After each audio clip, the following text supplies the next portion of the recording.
我没挑过，筋太多，失败。猪皮煮的太烂了，没咬，失败。猪血烂兮兮的，一夹就散，失败中的失败。最惨的就是大肠了，里面都没洗干净，还有坨屎，你看到了没有啊？那又怎么样？既然是杂碎面，有几块屎算得了什么？算这23块你给我啊！啊！哎呀，说那么多干什么？你就给我30块钱让我看医生好了。切，给个面子吧，怎么说我也是食神呢？食神？食神？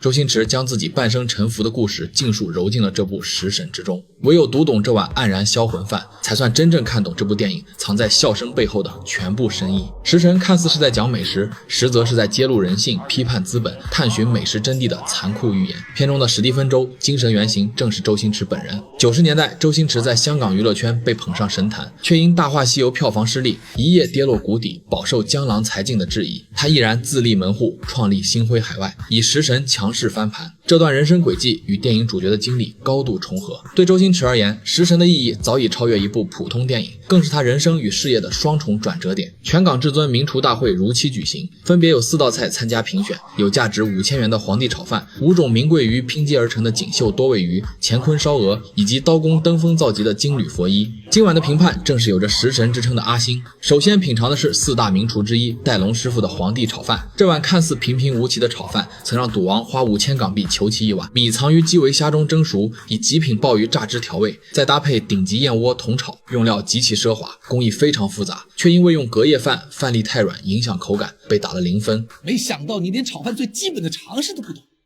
要用隔夜饭来炒啊！0分啊！接下来要品尝的是锦江饭店刘三师傅的锦绣多味鱼。这道菜取用5种名贵鱼的精华部位拼接而成，半蒸半炸，号称有10种味道，却因造型怪异，像辐射变异生物，同样被打了0分。0分，回家好好反省反省，你就是多了块鱼。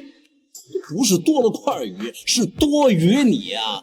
你根本就是多余啊你！然后是御膳坊陈东师傅的素菜金缕佛衣。陈东在现实中也是香港4大名厨之一，刀工冠绝一方。电影中发臭的设定，讽刺过度追求刀工与造型，忽视食材新鲜度与实用性。雕了多久啊？雕了1整天了。那你还真是屌啊！都臭了，闻到了没有啊？闻到了。不过这个菜主要是要显示我快刀手的雕工嘛。麻烦你伸出你的左手，吐出你的中指。阿星让他伸出自己的左手，然后露出中指，只见他中指早已受伤，依然毫不留情判下0分。最后是五羊酒家大厨杨震天的乾坤烧鹅，阿星仅伸手一摸便断定烧鹅凉透了，直接打出了0分。凉透了，0分，收工。等等，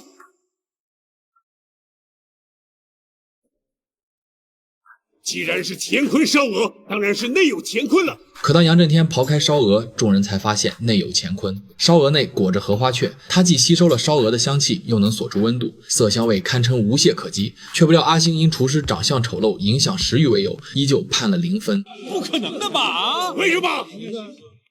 因为太丑了。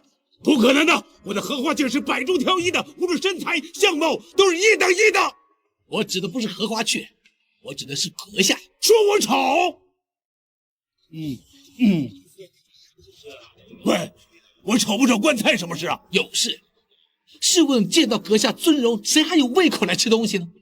所以我连看都不敢看你。难道丑也有罪啊？有罪。作为一个厨师，当然应该考虑到顾客最细微的心理，就好比演3级片的女明星都要去荣辱来取悦观众。你还有点潜力，不过先整个容再说。对菜品十分严苛的阿星决定亲自下厨，向众人展示真正的厨艺。他手拿木勺，手腕发力，木勺在盆中飞速旋转搅动，糖浆被搅得绵密劲道，拉出绵长的丝线。木勺在他手中游刃有余，被搅动的糖浆旋而不断，丝丝缕缕。紧接着，他抓起一把色彩斑斓的鲜花瓣，手腕轻扬，花瓣如雪花般飘落，均匀地洒在心形拔丝表面，五色交织，晶莹剔透。一道华丽夺目的彩虹鲜花拔丝就此完成。啊，是个心字。没错，只有用心才能做出最好的菜。他的表演赢得满堂喝彩和认可。就在这时，杨震天上前品尝这道菜，他对第一次吃到这么好的东西惊叹不已。太好吃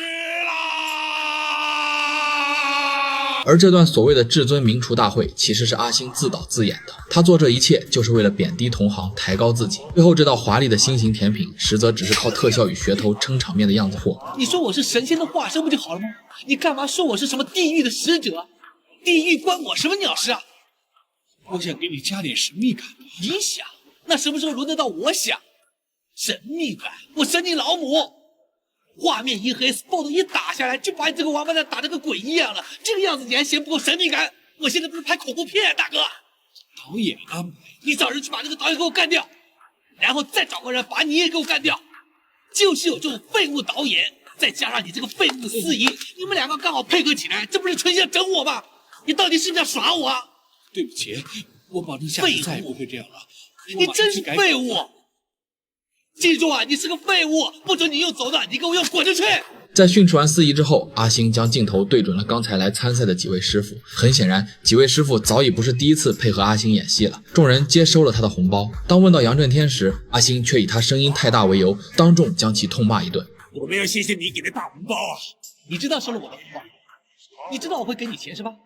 那你还叫得像杀猪的一样？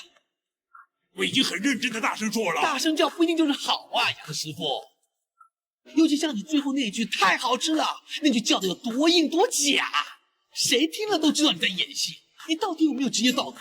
我当时吃着你做的水晶胶和双氧水，当然是水晶胶跟双氧水了，事情不就告诉过你了吗？你早就知道这件事情呢。